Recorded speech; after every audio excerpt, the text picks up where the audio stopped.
ರಾಜಕೀಯದಲ್ಲಿ ದಕ್ಷತೆ, ದೂರದೃಷ್ಟಿ ಇಟ್ಟುಕೊಂಡು ಪ್ರಾದೇಶಿಕ ಅಸಮಾನತೆಯ ನಿವಾರಣೆಯಲ್ಲಿ ತಮ್ಮದೇ ಹೆಜ್ಜೆ ಗುರುತುಗಳನ್ನು ಮೂಡಿಸುತ್ತಾ ಕ್ಷೇತ್ರದ ಸಾಮಾನ್ಯರಿಗೂ ಸದಾ ಸ್ಪಂದಿಸುವ ಜನನಾಯಕನಾಗಿ ಸರ್ವರ ಪ್ರೀತಿಗೆ ಪಾತ್ರರಾದ ಇವರಿಗೆ ಈಗ 60 ವರ್ಷಗಳು ತುಂಬಿದ ಸಂದರ್ಭ.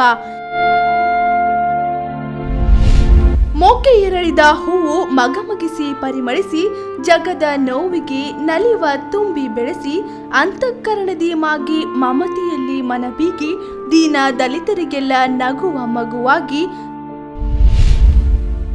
ಜ್ಞಾನ ದೀವಿಗೆಗಾಗಿ ಎಣ್ಣೆ ಬತ್ತಿಯ ಸುರಿದು ಕಂದಮ್ಮಗಳ ಕಣ್ಣ ಬೆಳಕಾಗಿ ಬಿರಿದು ಆರೋಗ್ಯದ ಅಭಿವೃದ್ಧಿ ಸತತ ಕಾಯಕ ಜೀವಿ ಗುರುವರರ ಮಾರ್ಗದಲ್ಲಿ ನಡೆದ ಅನುಭಾವಿ ನಡೆ ನುಡಿಗಳೊಂದಿಗೆ ಅಡಿಗಡಿಗೆ ದುಡಿದು ಕಡೆಗಣಿಸಿದವರನ್ನ ಒಡನೆ ಬಳಿ ಕರೆದು ಜಡ ಗುಣಕ್ಕೆ ಜಂಗಮದ ಸೂತ್ರವನ್ನ ಬಿಂಬಿಸಿದ ದೃಢಮನದ ಅಮರೇಗೌಡ ಬಯ್ಯಾಪುರ.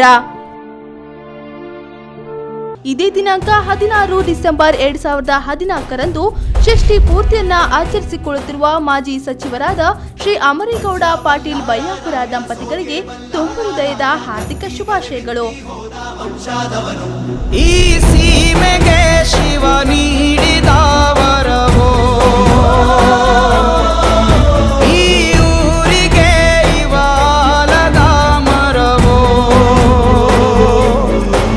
ಮೂರು ಸುತ್ತಿನ ಕ್ವಾಟೆ ಗಸ್ತಿಗೆ ನಿಂತ ಗರಡಿ ಮನೆ ನಾಯಕ, 6,000 ದಂಡು ಬಂದರು ಬಿಡನು ಕಾವಲಿನ ಕಾಯಕ.